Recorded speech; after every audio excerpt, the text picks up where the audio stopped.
ಎಲ್ರಿಗೂ ನಮಸ್ಕಾರ ಪ್ರೇಕ್ಷಕರೇ, ನಾನು ನಿಮ್ಮ ಕೃಪಾ. ಇವತ್ತಿನ ವಿಷಯ ಏನು ಅಂತಂದ್ರೆ, ನವರಾತ್ರಿಯ ಗುಪ್ತ ನವರಾತ್ರಿ 8ನೇ ದಿನಕ್ಕೆ ನಾವು ಕಾಲಿಟ್ಟಿದ್ದೀವಿ.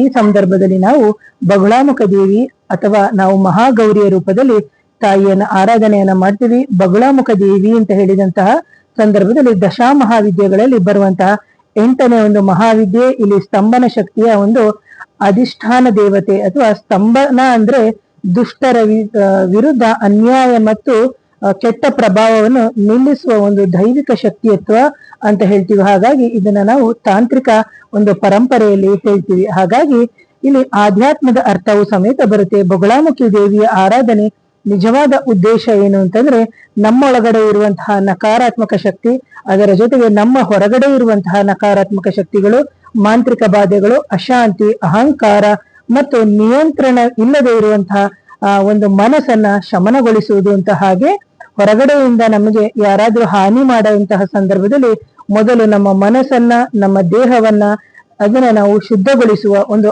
ಆರಾಧನೆಯ ಸಾರ ಸಮೇತ ಈ ಬಗುಳಾಮುಖಿಯಲ್ಲಿ ಉಂಟಾಗುತ್ತೆ. ಹಾಗಾಗಿ ಈ ಆರಾಧನೆಯನ್ನ ಮಾಡುವಂತಹ ಸಂದರ್ಭದಲ್ಲಿ ಸಿಗುವಂತಹ ಫಲ, ಮನಸ್ಸಿಗೆ ನಮ್ಗೆ ಧೈರ್ಯ ಸಿಗುತ್ತೆ, ಸ್ಥೈರ್ಯ ಸಿಗುತ್ತೆ, ಜೊತೆಗೆ ದೇವಿಯ ಒಂದು ಅನುಗ್ರಹ ಉಂಟಾಗುತ್ತೆ, ನಮಗೆ ವಾಕ್ಸಿದ್ಧಿ ಜಾಸ್ತಿ ಆಗುತ್ತೆ, ಆತ್ಮವಿಶ್ವಾಸ ಸಿಗುತ್ತೆ. ಹಾಗೆ ನಮಗೆ ಯಾರಾದ್ರೂ ದುಷ್ಟರಿಂದ ಸಮಸ್ಯೆಗಳು ಉಂಟಾಗ್ತಾ ಇದ್ರೆ ಅಂತಹ ಒಂದು ದುಷ್ಟ ಶಕ್ತಿಗಳ ನಿವಾರಣೆ ಆಗುತ್ತೆ.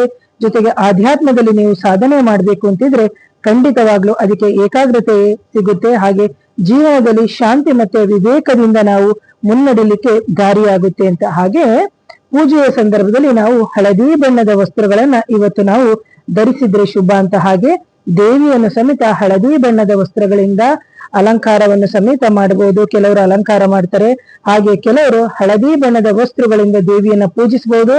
ಅರಿಶಿನ, ಕಡಲೆಬೇಳೆ ಹಾಗೆ ಬೇಸನ್ ಲಾಡುವಿನಿಂದ ತಯಾರಿಸಿದಂತಹ ನೈವೇದ್ಯವನ್ನ ಸಮರ್ಪಣೆಯನ್ನ ಮಾಡಬಹುದು. ತುಪ್ಪದ ದೀಪವನ್ನ ಹಚ್ಚಿ ನೀವು ಸರಳ ಮಂತ್ರವನ್ನ ಸಮೇತ ಹೇಳ್ಬೋದು.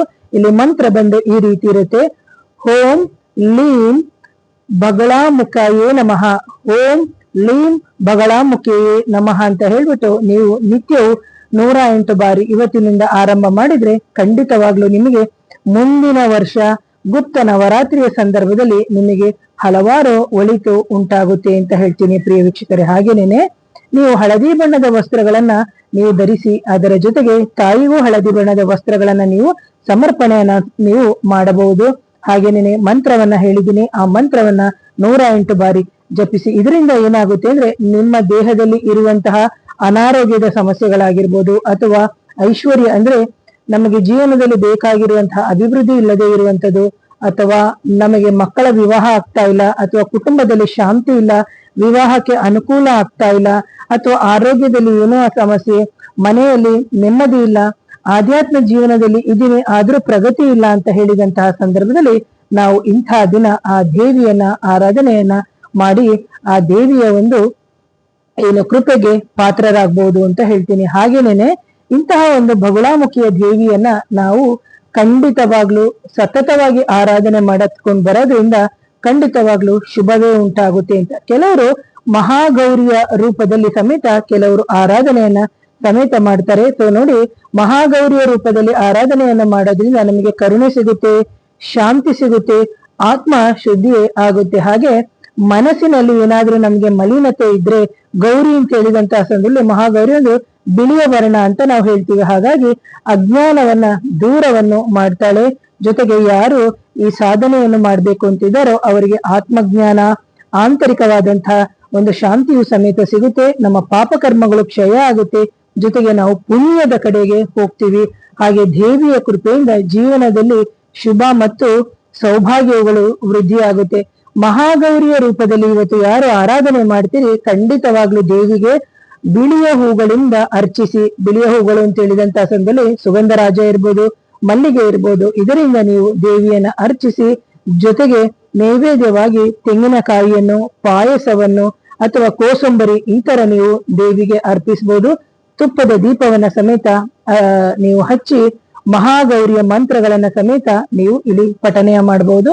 ಇಲ್ಲಿ ಮಹಾಗೌರಿಯ ಮಂತ್ರ ಅಂತ ಹೇಳಿದಂತಹ ಸಂದರ್ಭದಲ್ಲಿ ಓಂ ದೈವ್ಯೇ ಮಹಾಗೌರಿಯೇ ನಮಃ, ಓಂ ದೈವ್ಯೇ ಮಹಾಗುರು ಗೌರಿಯೇ ನಮಃ ಅಂತ ಹೇಳ್ಬಿಟ್ಟು ನೀವು 108 ಬಾರಿ ಪಠಿಸೋದ್ರಿಂದ ಕುಟುಂಬದಲ್ಲಿ ಶಾಂತಿ, ವಿವಾಹಕ್ಕೆ ಏನಾದ್ರೂ ಅಡೆತಡೆಗಳಾಗ್ತಿದ್ರೆ, ಸಂತಾನಕ್ಕೆ ಸಂಬಂಧಪಟ್ಟ ಸಮಸ್ಯೆಗಳಿದ್ರೆ, ಆರೋಗ್ಯ, ಐಶ್ವರ್ಯ, ಮನಸ್ಸಿಗೆ ನೆಮ್ಮದಿ, ಆಧ್ಯಾತ್ಮಿಕವಾದಂತಹ ಪ್ರಗತಿಯು ಸಮೇತ ನಿಮಗೆ ಉಂಟಾಗ್ಲಿ ಅಂತ ಹೇಳ್ತೀನಿ. ಹಾಗಾಗಿ ಜೊತೆಗೆ ಇವತ್ತು ನಾವು ಕೇಳ್ಕೋಬೇಕು, ಪ್ರಪಂಚದಲ್ಲಿ ಅಥವಾ ನಮ್ಮ ದೇಶದಲ್ಲಿ ನಡೆಯುತ್ತಿರುವಂತಹ ಎಲ್ಲ ಮಕ್ಕಳ ವಿದ್ಯಾಭ್ಯಾಸಕ್ಕೆ ಏನು ಅಡೆತಡೆಗಳು, ಗಲಾಟೆಗಳು ಕೇಂದ್ರದಲ್ಲಿ ನಡೀತಿದೆ, ಅದರ ಸಲುವಾಗಿಯೂ ಸಮೇತ ದುಷ್ಟರನ್ನು ಸಂಹಾರ ಮಾಡುವಂತವಳೆ ಆ ಬಗುಳಾಮುಖಿಯಾಗಿದ್ದಾಳೆ. ಮಹಾಗೌರಿಯ ರೂಪದಲ್ಲಿ ಅವಳು ತಾಳ್ಮೆ, ಕರುಣೆ, ಶಾಂತಿ ಯಾವ ರೀತಿ ನಮ್ಗೆ ಕೊಡ್ತಾಳೋ ಅದೇ ರೀತಿ ನಾವು ಉಗ್ರರಾಗಿರುವವರನ್ನ ನಾವು ಸಂಹಾರ ಮಾಡ್ಲಿಕ್ಕೆ ಆ ತಾಯಿಯನ್ನ ಬೇಡ್ಕೋಬೇಕು.